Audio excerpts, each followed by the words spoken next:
One member of the Sangha Sutra. One of the Sangha asked the master, "Who got the principle of Huang Mei?" The master replied, "The one who understands the Buddha Dharma." The Sangha member said, "High Master, have you obtained it?" "I do not understand the Buddha Dharma," the master replied. Commentary. This member of the Sangha was truly a barbarian, an uneducated savage. He rudely confronted the master and asked, "Who got the rope and bow of the fifth patriarch Hung Chen of Huang Mei?"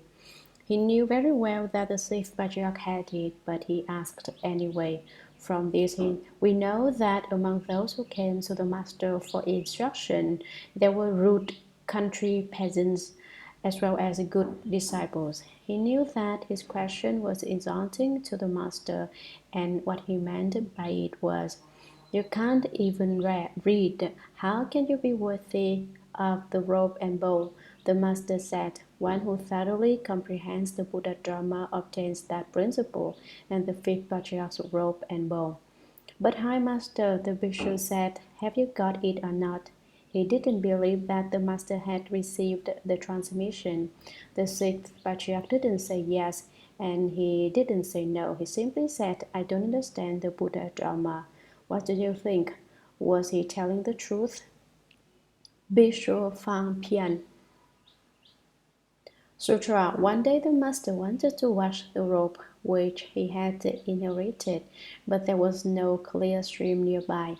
He walked about 2 miles behind the temple, where he saw good energies revolving in a dense grove of trees. He shook his staff, stuck it in the ground, and a spring bubbled up and formed a pool.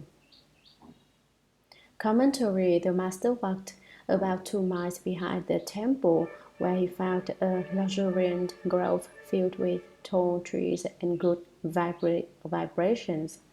People who have opened their 5 eyes and obtained the 6 spiritual powers can tell at a glance the geometric properties of any particular piece of land. So, when the master planted his tin staff in the ground, the 9 metal rings which hung from the head of his staff echoed through the wood, and a spring gushed forth to form a clear, pure pool. The public washing stream is about a third of a mile behind Nan Hua Temple. Whether this present stream is the same source that was used during the Sixth Patriarch's time is uncertain. Sutra.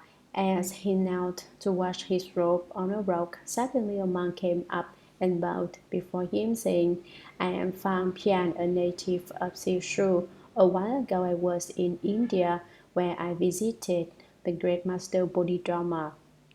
He told me to return to China immediately, saying, 'The orthodox Dharma I treasury and the Samgati robe, which I inherited from Mahakashyapa, has been transmitted to the 6th generation of Cao Su Shao Chou. Go there and pay reverence.'" Phang Pian has come from afar, hoping to see the robe and bow that his master transmitted. The master showed them to him and asked, "Superior one, what work do you do?"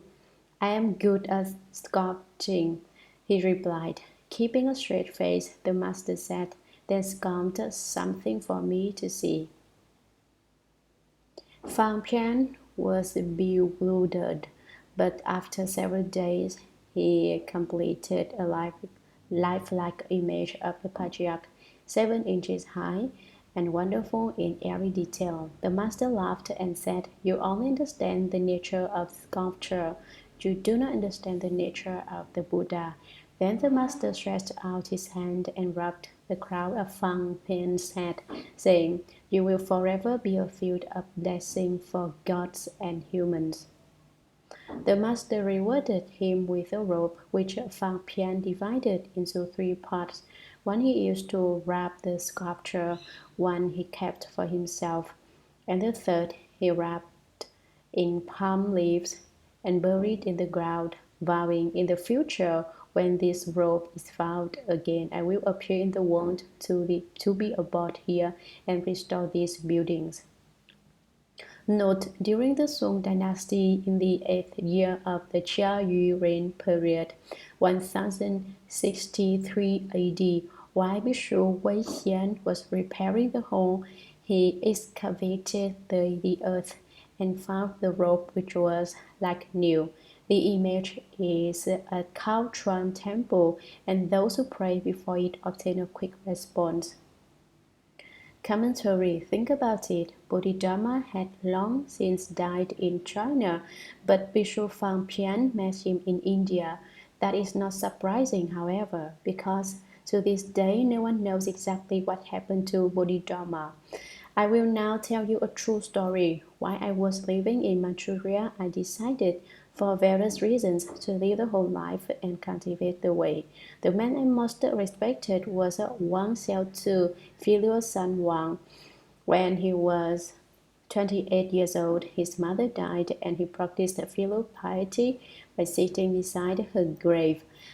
He built a small hut out of scrap lumber to protect himself from the bitter Manchurian cold and lived there for 3 years. According to the Confucian custom, when the first 3 years were up, he decided to stay for another 3 years, so in all he practiced for 6 years. During the second 3 year period, he did not speak, no matter who came. Every day he sat in his hut, meditating and reciting the Dharma Sutra. Toward the end of the 6th year, he had a daydream. In Xian and Guangling mountains, he thought, there are cultivators who live for over 1,000 years. When I fulfill my filial obligations, I'll go there to cultivate. The following morning, during meditation, he heard a Dharma protector say, "Today an important guest will visit you." He thought perhaps a great official was coming, and he waited until 10 o'clock, when he saw a monk approaching, wearing rug robes and carrying a bamboo stick. Filial son Wang did not speak out loud, but in his mind he wondered, "Where is he from?" The monk replied, "I'm from Guangling Mountain." Filial son Wang then thought, "What is his name?" The monk told him his name and added, "In the Ming Dynasty, I was a general, and later I left home to cultivate. We two have a karmic affinity for one another, and so when I heard that you wanted to go to Guangling Mountain, I felt I should advise you that the monks there cultivate solely for their own benefit. You, on the other hand, should cultivate for the good of all.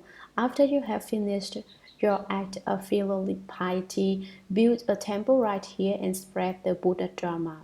Now filial son Wang hadn't spoken to the monk, and yet the monk read the questions in his mind. That shows that the monk had the spiritual power of knowing others' thoughts and had obtained the 5 eyes and 6 spiritual penetrations.